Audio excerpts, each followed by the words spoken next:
berangkat. Sampai di Troas, Paulus mendapat penglihatan seorang Makedonia memanggil mereka. Maka menyeberanglah mereka dan sampai di Filipi, kota pertama di Makedonia. Apakah yang menanti Paulus dan Silas di Filipi? Mereka belum tahu. Tetapi Tuhan telah menyiapkan suatu pelajaran berharga bagi mereka dan suatu pelayanan besar. Mari kita simak kisah mereka. Paulus, kuharap keputusanmu meninggalkan Barnabas adalah keputusan yang tepat. Kuharap juga begitu, Sila. Karena aku yakin Tuhan pasti akan memakaimu dengan luar biasa sama seperti Ia memakai Barnabas. Dan aku yakin bahwa Allah turut bekerja dalam segala sesuatu untuk mendatangkan kebaikan bagi mereka yang mengasihi Dia, yaitu bagi mereka yang terpanggil sesuai dengan panggilan Tuhan. Mari kita masuk. Paulus dan Silas masuk ke tempat ibadah dan di situ berbicara mengenai Yesus. Dan seorang wanita penjual kain ungu menjadi tertarik pada firman Tuhan.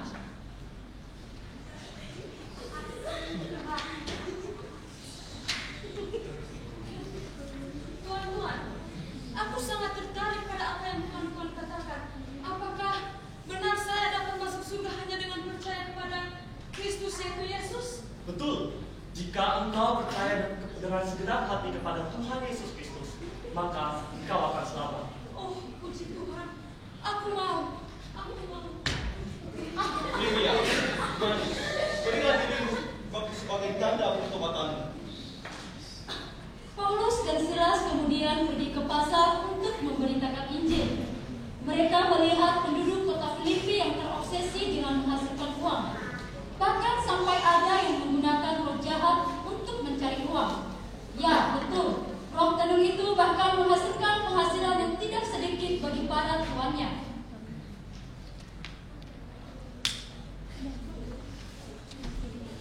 Silas, lihatlah, kota ini penuh dengan menyembah berhala. Ya, dan berhala mereka ialah uang. Nah, kita masuk di toko ini saja. Permisi Bu, kami berdua datang dari Ya, silakan. Lihat, barang-barang saya terbaik di seluruh Filipi. Maaf Bu, kami akan membeli barang. Hah? Tidak mau membeli barang? Kalau begitu, jangan sana. Astaga, belum sempat kita berbicara apa-apa. Nah, lihat, ada toko lagi, mari kita masuk. Permisi Pak. Ya, silakan. Terbaik seluruh kota Filipi bahkan seluruh Makedonia. Kami berdua membawa kabar baik. Kabar baik apa?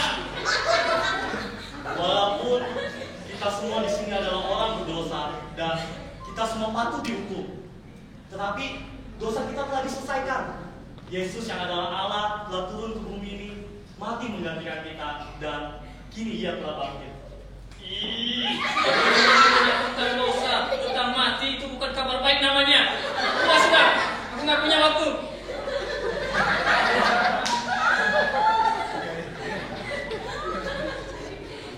Wah, orang-orang di sini benar-benar tidak cinta kebenaran ya. Ya, itulah mengapa alasan Allah mengirim kita ke kota ini, karena kota yang gelap ini membutuhkan terang.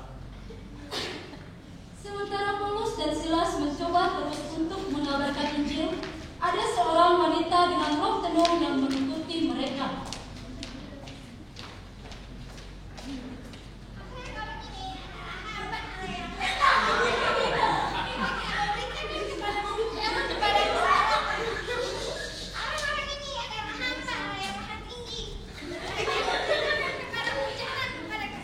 Hai iblis, demi nama Tuhan Yesus Kristus aku mengungkap kepada perempuan ini.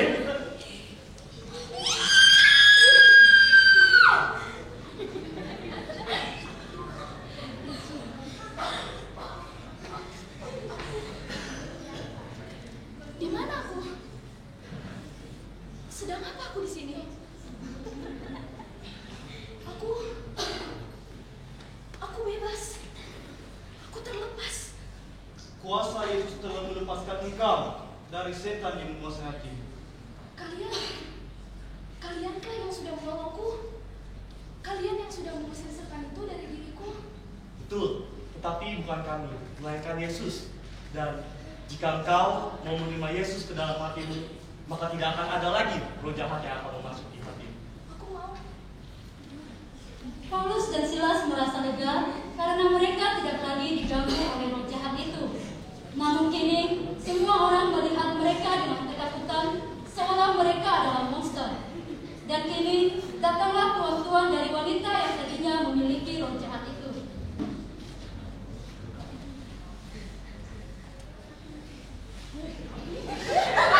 Di mana mereka, Bang? Di mana mereka? Hah? Di mana mereka? Ini mereka, Bang, ya? Kalian pengacar dari mana? Hah? Kalian kaya berusaha bisnis kami. Kalian rugi-rugi. Prajurit! Seret mereka ke pengadilan.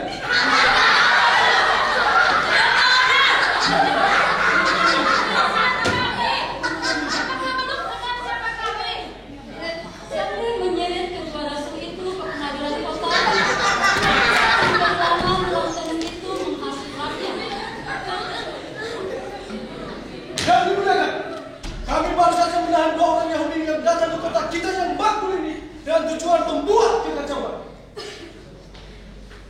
Yang dimuliakan, mereka telah merusak mata pencaharian kami dan dengan pengajaran mereka akan merusak perdagangan kota ini. Betul, dan mereka setiap hari di pasar mencoba menghasut, mengacaukan orang-orang di sini dengan adat istiadat mereka. Mereka pantas mendapatkan hukuman seberat-berat. Sesama mereka! Baru masukkan mereka ke dalam penjara!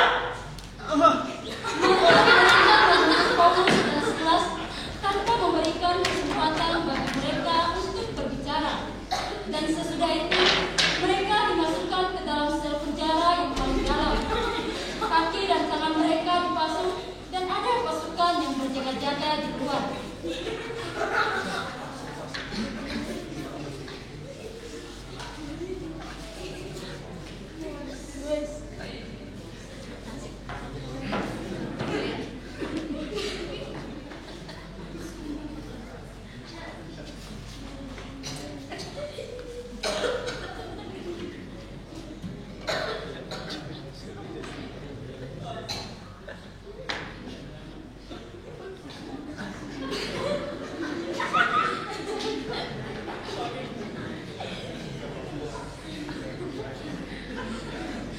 Berbahagialah, saudara.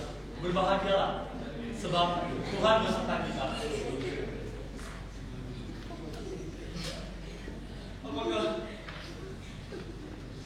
Apakah kau tahu? Apakah kau tahu rencana Tuhan, Paulus? Aku tidak tahu rencana Tuhan. Aku tidak tahu mengapa kita mengalami siksa seperti ini. Dan aku juga tidak tahu kenapa usaha penginjilan kita mengalami hadangan seperti ini.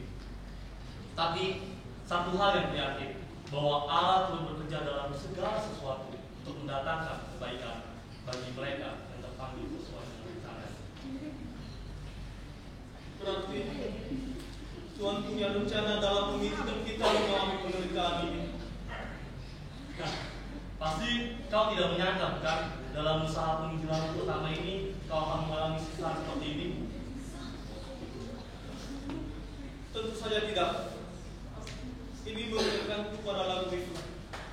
Lewati air atau api, tapi semua lewat Kalvari.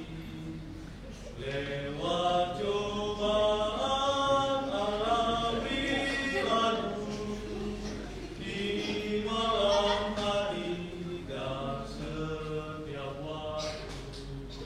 Dan sambil mereka bernyanyi, tiba-tiba terjadi gempa bumi yang hebat sehingga sendi-sendi penjara itu goyang. Setelah itu juga terbukalah semua pintu dan terlepaslah semua belenggu mereka. Apa ini? Ini terjadi? Semua tahanan sudah lari. Mati aku. Positif engkau.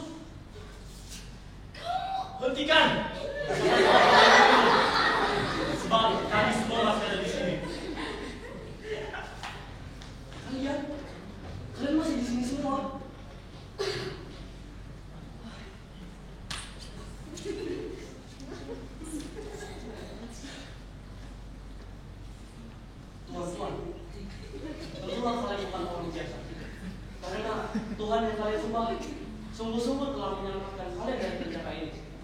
Tolong beritahukan apa yang harus aku perbuat supaya aku selamat. Bertobatlah dan percayalah kepada Tuhan Yesus Kristus dengan segenap hati, maka engkau akan selamat, engkau dan seisi rumah.